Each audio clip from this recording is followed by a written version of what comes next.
jueves 12 de octubre de 1972, despegó del aeropuerto de Carrasco, Montevideo, el avión Fairchild 571 de la Fuerza Aérea Uruguaya. El vuelo tenía como destino Santiago de Chile. Llevaba 40 pasajeros y 5 tripulantes. El viaje, organizado por el Club Old Christian, tenía como objetivo un partido de rugby contra los Old Boys. Las malas condiciones climáticas los obligaron a aterrizar en la ciudad de Mendoza, Argentina. Al día siguiente, el avión despega y retoma la ruta. En pleno cruce de la cordillera, un trágico accidente dio lugar a una de las historias de superación humana más apasionantes del siglo XX.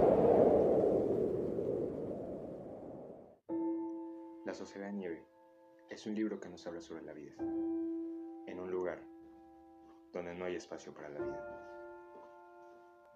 Creo que puede representar una visión completamente diferente y muy realista de una historia que fue real, y no una historia antigua que haya pasado hace 100 años o a 200, una historia de nuestra época, de cómo gente común pudo sobrevivir a lo que era impensable, sobrevivir al frío, al miedo, incluso al hambre. Pero, ¿qué hay detrás de esa historia? ¿Qué fue lo que pasó exactamente? ¿Qué es lo que pasa cuando el mundo te abandona? Hagamos un viaje directo al pasado.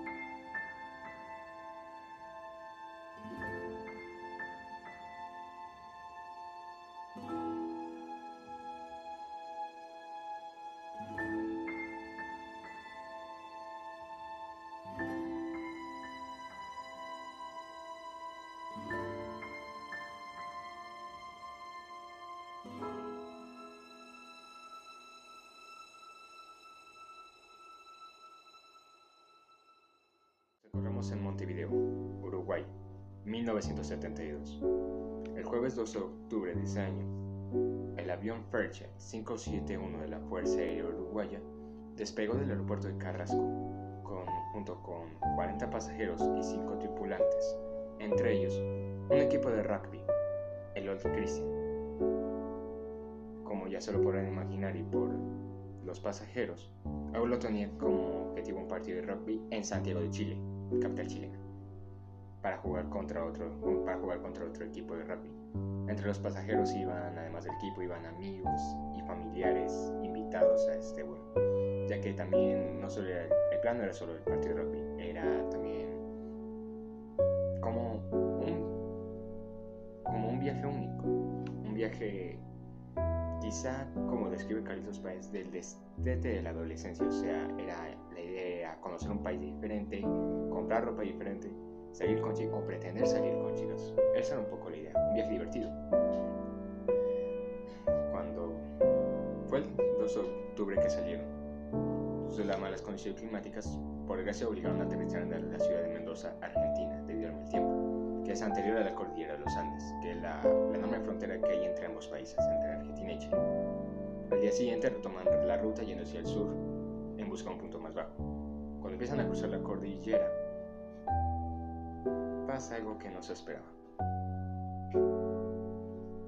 El piloto hace una desviación de aproximadamente 100 kilómetros hacia el norte, antes de atravesar toda la cordillera. ¿Por qué? Resulta que este accidente ocurrió por un error del copiloto. Creyó estar en un punto de los Andes y en realidad estaba en otro. También pasó que una componente de aire muy fuerte provocó que el avión descendiera a una velocidad inferior con relación al terreno. Los pilotos, el coronel Julio Ferradas y el copiloto Dante Lagurara, trataron de corregir la trayectoria del avión, pero el accidente era ya inevitable. Lo primero que ocurrió fue que el avión impactó contra una cima. Ahí el ala derecha se partió, que al mismo tiempo también partió la sección trasera del avión, la cola, llevándose parte de los pasajeros y 2 de los tripulantes. Y el avión siguió su caída ya sin alas.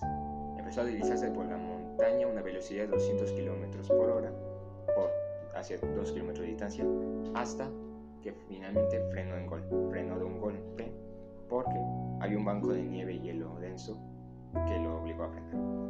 Y cuando pasa eso, ¡pam! ¡Pam! ¡Pam! ¡Pam! ¡Pam! ¡Pam! todos los asientos salen disparados hacia adelante.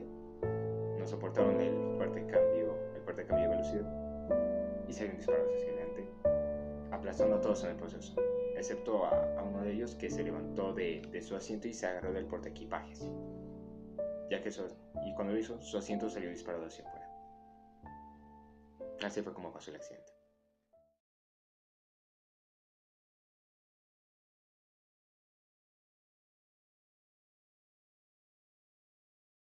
Llega la noche, según los sobrevivientes fue la noche más larga y la más horrible de su vida, ya que estaban muertos de miedo, muertos de frío, muertos de hambre.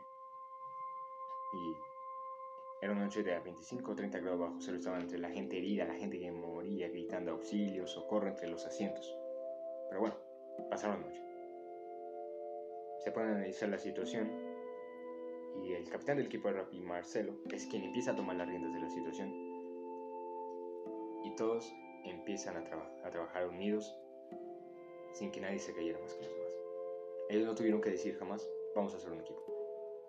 Eran un equipo. Hay una gran diferencia. Durante los siguientes días empiezan a ver aviones sabían que eran aviones de reconocimiento, y empiezan a gritar, a hacerles señas y también empiezan a festejar, convencidos de que los habían visto. Y empiezan a acabarse toda la comida que tienen, que era muy poco obviamente. En total tenían como unas 3 botellas de ron, 4 barras de chocolate, 3 barras de proteína de granola, unos cuantos paquetes llenos de pasas, de ciruelas secas, junto con unas 2 o 3 latas de mariscos. Todo eso repartirlo entre los 27 que quedaron con vida. Llega el día 10 y reciben la noticia a través de una radio que encontraron, que pudieron arreglar, que ya no los buscaban más. Lo cual fue un garrotazo para ellos. O sea, ellos tenían la esperanza de que los iban a encontrar, los iban a buscar. Pero también tuvo algo positivo porque les hizo entender que ahora ellos dependen de ellos mismos para poder sobrevivir, que van a encontrar sus propios recursos, se van a salvar ellos solos. Y es cuando deciden dejar de esperar para empezar a actuar. Al día siguiente, Gustavo Cervino sale del avión y lo acompañan Daniel Maspons y Noma Turcati. Y le dicen, Gustavo, ¿a dónde vas? Voy a subir la montaña, yo acá no me quedo. Cuando empiezan a trepar la montaña, esa noche casi se mueren porque pasaron la noche en la intemperie, no podían devolverse. Trataban de buscar la cola del avión, no la encontraron. Por suerte lograron volver al día siguiente al darse cuenta de su fracaso. No es sino hasta 7 o 6 días después que la cordillera los puso a prueba una vez más. Eran las 3 de la tarde, el domingo 29 de octubre, era el día 17. Habían afrontado ya la noticia de que no los iban a buscar más. Habían afrontado ya el accidente, el hecho de que había fallecido gente que ellos querían, amigos, familiares. Y de repente sienten un temblor dentro del avión, como una cabalgada de caballo, hasta que una luz irrumpe dentro del avión, dejándolos con apenas un espacio de 60 centímetros. Todos empiezan a salir desesperados, con frío, tratando de escarbar, tratando de descubrir gente. Llega un segundo luz y los entierra completamente, pero la nieve entró dentro del avión muy poco, les dejó el espacio. Pero sí los enterró a 3 metros de profundidad de la superficie. Pasan 3 días ahí sepultados. Nadie hablaba entre nadie porque si no eso iba a consumir su oxígeno. Al tercer día de que llevan sepultados, logran salir y se dan cuenta de las prioridades que tienen que tomar para poder sobrevivir. Llega el día 38, que encuentran la tan buscada cola del avión, y al encontrarla también encuentran las baterías que les servían para tratar de hacer funcionar la radio, lo cual fue un intento en vano. No lo lograron. Cuando conectaron la batería con la radio, solamente hubo un cortocircuito. No lograron encender la radio. Pero también pasan algunas alegrías. Encuentran una tela que deciden hacerla un bolso de dormir para poder pasar las noches en la intemperie al hacer las caminatas. Y llega el día 60 de la historia, que Pancho Delgado, uno de los sobrevivientes, se levantó y le dijo a Gustavo: mira, fíjate cómo está Numa. Lo tocó y estaba muerto. Numa había fallecido solo pesando 25 kilos. Fue el último en fallecer en la cordillera. Gustavo vio que tenía un papel en su mano y abrió, y ese papel decía: no hay amor más grande que aquel que da la vida por sus amigos. Fue algo que también Numa no solo lo dijo, sino que también lo vivió y lo fue. Entonces Gustavo mira a Roberto y dice: Roberto, y responde: ya sé, firmo mañana. Al día siguiente, el 12 de diciembre del 72, que ya era el día 61 de la historia, Roberto Canessa, junto con Nando Parrado y Antonio Tintín Vicentín, emprenden una caminata hacia el oeste para llegar a los valles verdes de Chile, atravesando la montaña. Lo que querían subir en un día, tardaron 3. Y al subir la cima, se dieron cuenta de que en realidad no estaban al borde de la cordillera, estaban en medio de la cordillera. Ya que cuando subieron, llegaron encima, solo se encontraron con un panorama de montañas y más montañas. Pero Nando y Roberto no se rinden, deciden seguir adelante, deciden seguir caminando y devuelven a Tintín para que les dure más la comida. Tintín se vuelve al avión, logra llegar. Pasan otros 10 días, llega el día 70 de la historia y Nando y Roberto se encontraron con un arriero, Sergio Catalán, que les brinda auxilio. Y mientras los cuida, le escribe una carta a Sergio que dice: vengo de un avión que cayó en las montañas, llevamos 10 días caminando. En la cima quedaron 14 personas heridas. Por favor, no podemos ni caminar. ¿Dónde estamos? Y llega el día 72 de la historia, el 22 de diciembre de 1972, que envían 2 helicópteros de la Fuerza Aérea Chilena, junto con Nando Parrado, al lugar donde cayó el avión. Y lo encuentran con los 14 sobrevivientes que quedaron ahí atrapados. E inmortalizan el momento. De hecho, la fotografía, la maqueta que ven acá ahora mismo, junto con la portada del libro La Sociedad de la Nieve, está considerada como una de las fotos más importantes del siglo pasado, y lo rescatan. Y así es como, sorprendentemente, 16 sobrevivientes de los 40 pasajeros y 5 tripulantes que iban en ese vuelo a Santiago de Chile sobrevivieron a la cordillera, a la avalancha, al accidente, al frío y al hambre. La pregunta para muchos es ¿cómo? O mejor dicho, el por qué. Cuando empezaron a hacer un análisis forense del avión, de lo que había pasado, se dieron cuenta de algunos rastros que habían dejado en medio de la cordillera, que dejó claro a la prensa del mundo entero que tuvieron que cometer antropofagia para poder subir.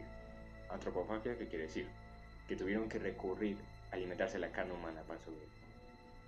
Al principio fue muy mal visto el tema, pero después lo empezaron a aceptar con tranquilidad, sobre todo la Iglesia Católica, porque el video siguiente que les voy a mostrar de esta conferencia de prensa les va a decir todo. Ahí está. Si Jesús, en la última cena, repartió su cuerpo y sangre a todos sus apóstoles, ahí nos estaba dando a entender que nosotros debíamos hacer lo mismo, tomar su cuerpo y sangre, que se había encarnado. Y eso, que fue una comunión íntima entre todos nosotros, fue lo que nos ayudó a subsistir. Y fue una entrega ¿Qué es lo que quería decir? Que la conferencia de prensa nos quería decir que lo vieron como una comunión, como una donación de órganos, el hecho de tener que cometer la antropofagia. También de que ellos hicieron un pacto solemne que decía de que todo aquel que moría iba a estar a la disposición de los demás para poder sobrevivir. Y así lo habían hecho. Pero aún así, uno dice, cometieron eso, lo hicieron, y después viene el síndrome de estrés postraumático, no pueden vivir, viven con trauma. Pues sorprendentemente, 52 años después, que se cumplen ya este año, hace poco que se cumplió, 52 años sin pesadillas, sin traumas, viviendo vidas normales, que hubieran vivido si igualmente no se hubieran caído en medio de la cordillera. Y uno analiza que en esa historia que el límite está en la mente. todo siempre era un segundo más, un minuto más, una hora más o un día más. Estaba claro que si ellos les hubieran dicho desde el primer día que iban a estar 73 días en medio de los Andes, se morían todos automáticamente. También deja claro que eran una familia, la Sociedad de la Nieve era una familia. El mundo los había dado por muertos y allá ellos tuvieron que poner sus propias reglas. Allá ellos construyeron una sociedad completamente distinta. Yo pensé al principio que ellos se habían vuelto una sociedad primitiva y me di cuenta que no. Ellos construyeron una civilización avanzada, incluso mucho más avanzada de la que son hoy en día, porque todo el conocimiento que ellos tenían de cómo funciona una sociedad hoy en día no servía para nada y crearon cosas nuevas, donde primero, el objetivo común que tenían todos era el de sobrevivir. Las normas se aparecían por sí solas, allá ellos compartían todo, era una sociedad, por decirlo así, comunista, por decirlo así. Y la única regla que había allá era que estaba prohibido quejarse. ¿Y por qué?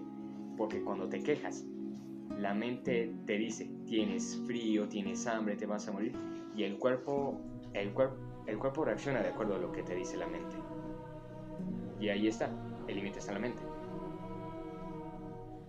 Y para finalizar, en nuestras vidas existen sucesos que nosotros no podemos comprender. Nosotros pensamos, ¿sucedió porque tenía que suceder? Tal vez la historia es azar, tal vez nosotros somos azar, o tal vez hay alguien que está escribiendo nuestra historia. Tal vez nunca lo sepamos. La cordillera de los Andes es un lugar donde han sucedido cientos de accidentes aéreos. No es el caso del vuelo 571 de la Fuerza Aérea Uruguaya, pero la cordillera de los Andes siempre va a ser una trampa mortal. Ellos no sobrevivieron por el hecho de que tuvieron que cometer antropología. Tampoco sobrevivieron por el hecho de que se quedaron dentro del fuselaje. No. Sobrevivieron porque fueron un equipo. Un equipo en el que todos dependían de los demás. Nadie se pudo haber salvado solo. Y la verdad, ese es un grupo que a mí me dejó sorprendido, que yo nunca en mi vida, tal vez, o muy rara vez, llegué a ver un grupo igual. En situaciones parecidas o en situaciones completamente diferentes que no tengan que ver con la tierra. Muchas gracias por su atención.